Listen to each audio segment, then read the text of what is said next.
the oxygen partial pressures, the PO2,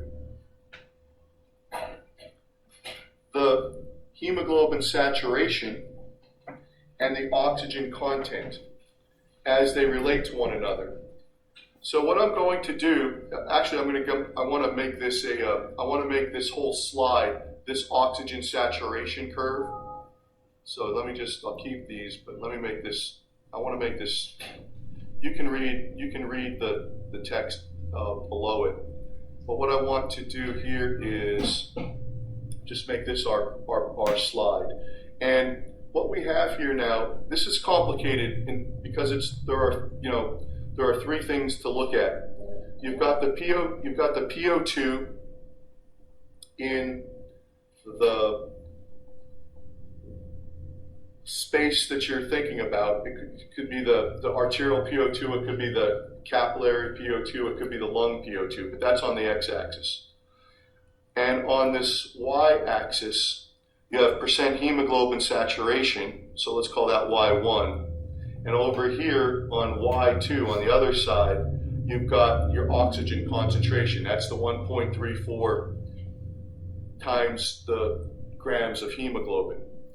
And the story that I want to tell is that when you're in the lung, and I already told you that when the alveolus gets oxygen, the PO2 in the lung is 100. And as the blood goes across the lung, the PO2 in the venous blood is 40, and that's the venous blood. And when it cuts across into the arterialized blood, the PO2 goes up to 100 because there was full diffusion, there was full equilibration, hence the PO2 is 100. When the PO2 is 100, now I'm going to take that same model and I'm just going to draw a line up to where my curve goes. And my curve is just a solid line. And what that tells me is when my PO2 is 100, my oxygen saturation is like 98%, because that's just the way the curve went. This got, someone did this experiment in test tubes. They kept changing the PO2. They went incrementally up the PO2s. And they measured what the saturation of the red blood cell was for oxygen at a given PO2. So we're not making it up. We're saying at a PO2 of 100, there's like 98% saturation. And if you look at what the content of that blood would be, it would be carrying about 20 mils of oxygen per 100 mils of blood. That's this side. That's the Y2. Now this is the part, like when you go back and listen to this again, the part that I really want you to focus on is what I just said is the interaction from the lung to the arterialized blood. So this is what's basically occurring in your arteries, in your systemic circulation. You've got 98% saturation, 20 mils of oxygen per 100 mils of blood at a PO2 of 100. That's what you're taking out to the tissues. So put a big A here, or a small a, however you want to identify. This is the situation in arteries. And then I map this out with a drawing to some extent, but I'll say it again. Now when that arterial blood comes to the tissue and feeds the tissue, the mitochondria in the tissue, the oxygen gets off from the red blood cell and goes into the tissue, and then it makes venous circulation. The tissue PO2 is about 40 when you're resting. And if you use the curve and you ask, well, what is the hemoglobin saturation when the PO2 is 40? You just go up. And I come across, and what do you think? 65 or 70%? And then I want to ask you, what do you think the oxygen content is in the venous blood? It's about 14. So now I'm going to ask you another question. How much oxygen did the tissue eat? And I'll lead you into it. 20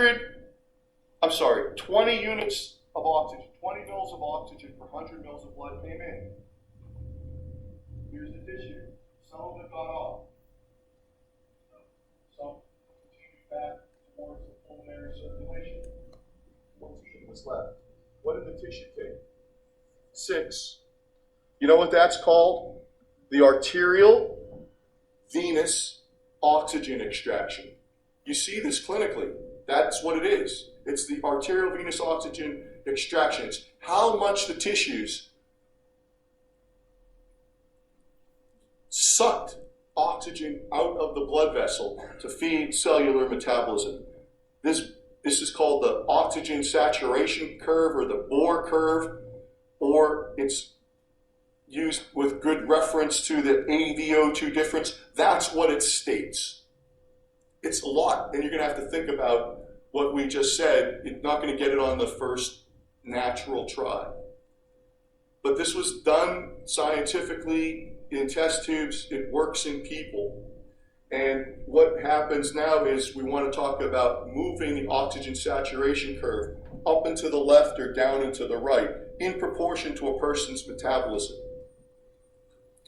The following is true. The affinity for hemoglobin to oxygen can be affected. There's a multitude of factors, but these are 4 big ones. Temperature, pH, 2,3-diphosphoglycerate, which is a glycolytic intermediate inside of red blood cells, and carbon dioxide. Look, here's a hemoglobin molecule. It's ugly, but that's how I'm going to draw it.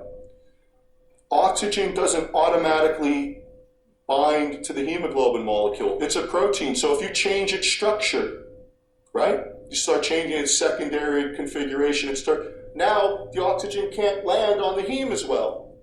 Well, what I'm saying in this slide is these factors can change the hemoglobin's configuration.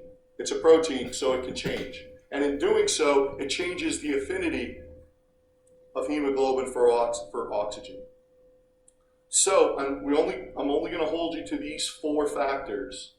But if we now look at the shift in the curve to the right and or to the left, I want to tell you, so I'm circling those factors. The curve, the normal curve that I just showed you, the red one, will be shifted to the right, which would be the blue one, when pH goes down, which means you're making more hydrogens. When CO2 goes up, where you have more metabolism. Where temperature goes up, you might have more cellular heat production, like in exercise. And an increase in 2,3-DPG, more cellular metabolism of the red blood cells. It shifts to the right. What am I saying? I'm saying that if you take any given level, any PO2, let's just take 50.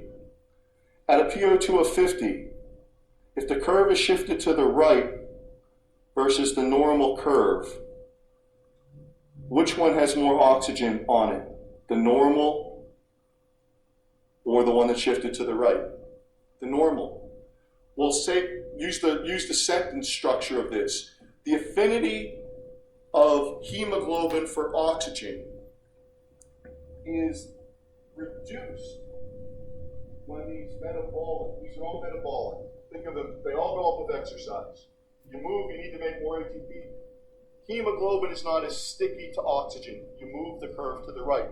That means you're able to unload, this is important, unload more oxygen to the tissues. So a shift to the right is an unloading of O2 to tissues. And it's nicely matched to metabolism. You can shift the curve backwards to the left as well with the reverse circumstances. A higher pH, a more alkalotic pH, a lower PCO2, lower temperatures, and lower 2,3-DPGs. Yes?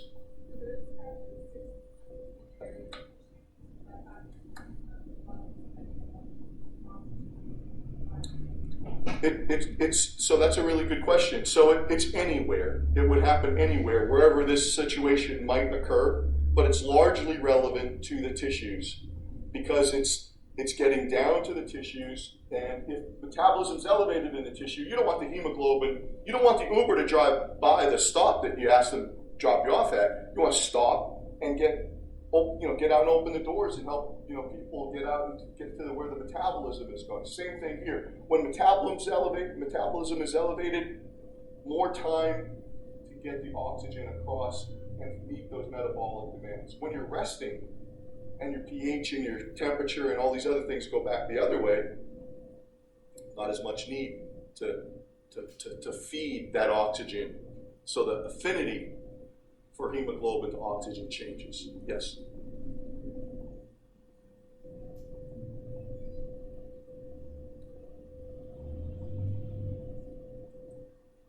All that's saying in the spirit of this description is that there is less oxygen bound to hemoglobin when the curve shifts to the right. So now it's another way of saying that there's less in the blood, more going somewhere else.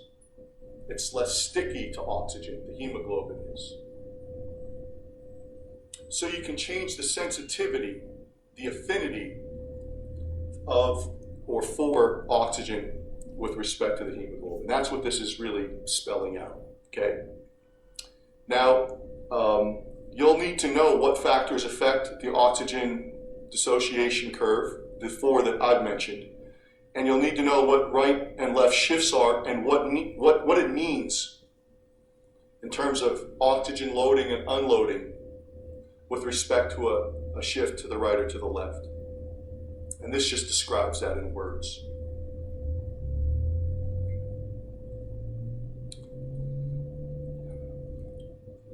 I'm not going to make a big deal of this slide, but I like the colors, literally, because they tell us in a much nicer drawing than what I've been drawing, the essence of the arterial venous oxygen difference. So the red stuff is the arterial side.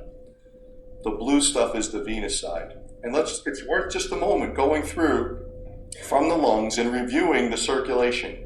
And you say, if you're breathing, you bring oxygen in, it gets to the alveoli in the lungs, and it diffuses across into the red blood cells. The PO2, and in the arteries, I should be exact, it's a little a. In the alveolus, it's a big A. The P little a, which means the partial pressure of oxygen in the artery, is 100. I told you where that came from and how that got there. And that yields a saturation of about 98% from the O2 saturation curve. I showed you where that was derived. That goes to the left atrium, it gets pumped left ventricle out into the aorta. 15 grams of hemoglobin per 100 mils of blood, typical hemoglobin, pumped out to the peripheral circulation where it now comes and it diverges off into a capillary bed feeding the tissue. It's the tissue that has that mitochondria, and that mitochondria is going to take oxygen from that red blood cell, unloading it, and in doing so, meet its ATP demands. If you look in the arterial circulation, and it's this part of the cartoon, the C stands for content. So the content of arterial oxygen can be calculated by 1.34 times the hemoglobin. Now I got to tell you, because I'm a bit of a math moron.